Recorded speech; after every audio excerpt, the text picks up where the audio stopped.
and it come down on top of us. Why do pterodactyls attack people? Don't go fishing at the wrong place at the wrong time. That happened to Frank Sicilia, and its wingspan was about 21 feet. But why were Frank and his two cousins in danger while fishing? And what group of people are not fishing when they're attacked? And how can those flying creatures be pterosaurs? Aren't they all extinct, like dinosaurs? We will get to each of the answers, beginning with Frank's encounter in 1984, before getting into details on his sighting that night. Here's the point. That big flying creature was not trying to catch one of the three men for its dinner. It was a territorial dispute. It was most likely protecting its fishing territory. 2, 3 o'clock in the morning, it's really catfishing time.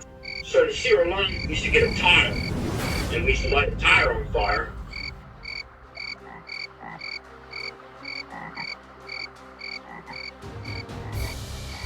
And this black shadow goes past us, and we looked at each other and said, "What was that?" And I don't know.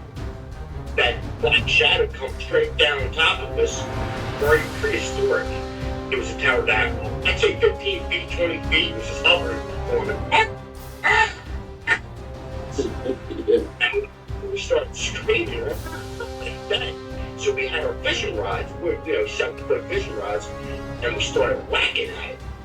And it would come down and try to pick us up with its talons. Frank assumed that the flying creature was trying to carry away one of them, but it was very likely a defense of the animal's territory. It probably was catching fish from that river at night. What it would do, it would come up to like 15, 20 foot, just out of the reach of our ugly stick, and just hover there flat. And then it would come down, and when it came down, it would open its claws up and try to come and pick us up. And when it came down at us, we would hit it, and we would hit it like the lower body and at its feet. It came down at us at least 15 times. Notice Frank's estimate for how many times that creature flew down closer to those men, at least 12 or 15 times. If it wanted to eat one of them, it would have dived through those fishing poles and grabbed a human, or it would have given up much sooner to look for an easier meal like fish. Now consider an attack on a fisherman years earlier in the Southwest Pacific. Do modern pterosaurs ever attack humans? For most of those flying creatures, never. But beware of the large exceptional ones, those rare pterodactyls that might, on occasion, attack someone somewhere on the planet. About 150 miles north of Amboy Island is Manus Island. In this area, the natives call the ropin core. But the native man who killed a core eventually died from the injuries he received from the animal. The native apparently was defending himself from continuous attack from the flying creature. Quote, "It has been endemic to the southeast Rapatona electorate until the early 1940s, where they declined in numbers.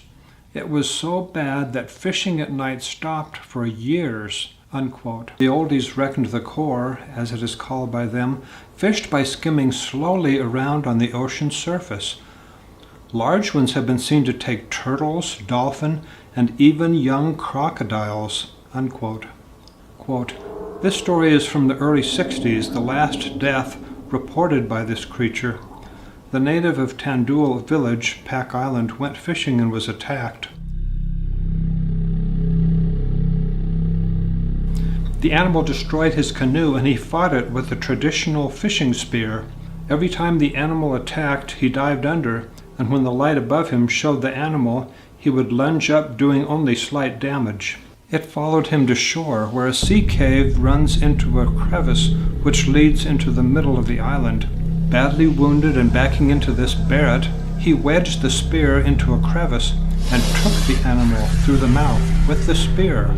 He crawled out, was found by villagers who went to see the animal and told his story. He died 3 days later. Now there are only a few very shy. They have a suspected area. They live in the middle of large volcanic islands in caves. The natives declare it taboo, and is never visited," unquote. We're not finished with pterodactyl attacks.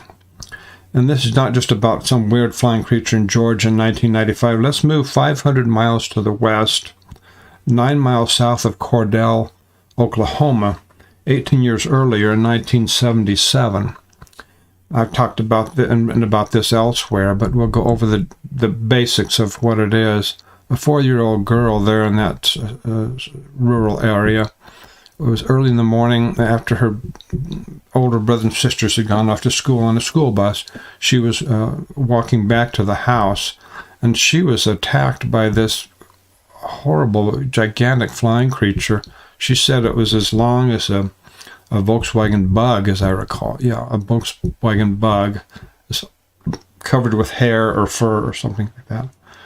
And it had teeth in its beak, and she knew that was not normal. She was just 4 years old, and she knew that was not right. That was not a normal bird, teeth in the mouth. And it was diving down to grab her, and she fell down or jumped down, where she said ducked down, I think was the word she used, toward the ground, and it just missed her and flew off. And she was looking at the whole time, looking up at it as it missed her. And she ran into the house. This needs to be told again and again. This, by the way, and this one was in 1977. And many scientists believe in modern pterosaurs. Well, let's rephrase the question. What scientists believe in the possibility that not all pterosaurs became extinct? Well, I know of 3 scientific papers that are published. Well, 2 of them are published in a peer-reviewed journal. The 3rd one is not published. But one of the published ones in the peer-reviewed journal, it was written by me. I'm very sure of it. I know a number of years ago, a scientist in Australia who contacted me, we communicated quite a bit, not by email. He gave me extensive descriptions of the flying creature that he saw in Perth, Australia, late in 1997. He was taking a walk with his wife out in his neighborhood. And it was a huge flying creature. He didn't use the word pterosaur or pterodactyl anywhere like that, but he just precisely told me what it looked like. And he said he estimated the wingspan between 30 feet and 50 feet. He had the feeling, just from observing it, that it was closer to 50 feet.